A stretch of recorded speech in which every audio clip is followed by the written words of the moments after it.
this place of recognizing that even in difficult times, there are some wondrous possibilities going on right here.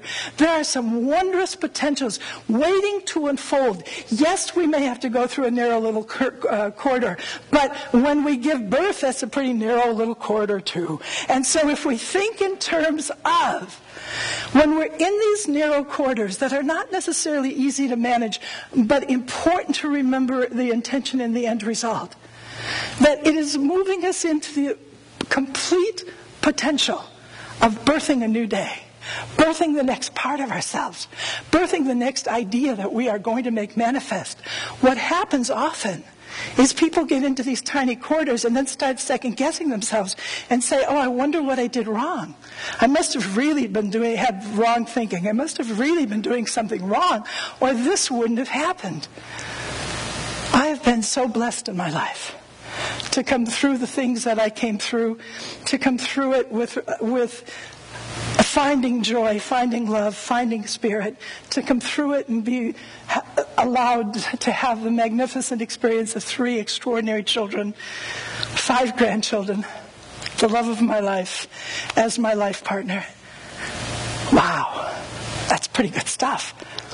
It's just amazing to be able to have those experiences, to be able to teach, to have the practice I've had, the profession that I've had for so many years. I was living what in my mind, in my head, in my emotions was a good life. And do you know the truth of it is? It was and it is. And last year, just a little bit before this time, I started not feeling well. And the last time I had been in a hospital, except professionally, was when my youngest son was born. He'll be 35 in December. So I was not best friends with hospitals or Western medicine. But I started not feeling well, and because it was just not a normal thing, I just figured, well, that'll go away. And it just kept getting worse. And finally I caved and thought, well, there's a time when we do need Western medicine. It's no accident that we have both East and West available to us. It really is yin in yang, yang in yang. The gentleness of strength, the strength of gentleness, that's the integration. So I caved and went to the medical community and was diagnosed with metastasized cancer. And I thought, well, that just seems so wrong in so many ways. And it was, at that moment, that's what it felt like. It was a shock. And talk about being thrown into the deep end of the pool. It doesn't matter if this is your profession. Suddenly, when the doctor becomes the patient, it is a whole new point of view. And I made 3 agreements with myself. The first of those agreements was to stay off the internet. Because I thought, if I Google anything, I will just scare the heck out of myself. So it's like, that I'm not going to do. The second one, and this from a psychologist, is to not analyze anything. To just not analyze everything, anything. Not to try to figure out one thing. Because it wasn't Sandy who could figure it out. And the third one was the mantra that I used all the while that I was ill. And because my body had a lot to recover from, I got really quite sick. The third one was show me what you want me to see. Just show me what you want me to see. I don't care what it is.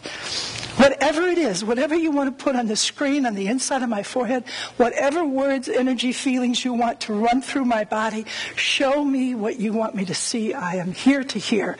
I am here to be fed. I am here to learn. Show me what you want me to see.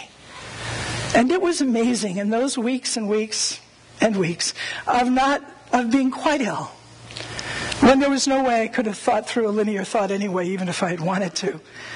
There would be moments when things would be presented to me almost like a pre-printed menu. It would come fully pre-printed, and the page would just show up. And it would give me the information that I was looking for. It taught me so much more about humbleness. It taught me so much more about compassion, and I wasn't an uncompassionate person to begin with, but it cracked my heart even more wide open. It taught me about caring. It taught me a greater grace.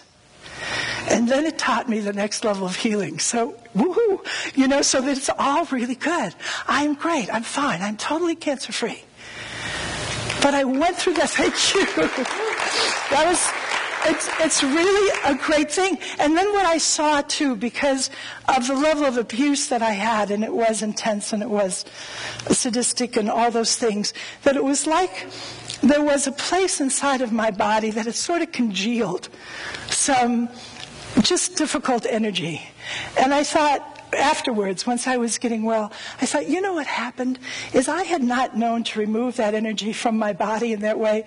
So the surgeon went in and just lifted it out.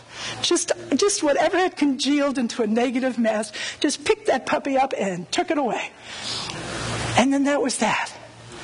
Then I could heal, because now not only did it not hurt in my heart, did what happened to me not hurt in my spirit or my emotions. Whatever toxicity was left had been removed from my body, and then I was allowed to heal that too.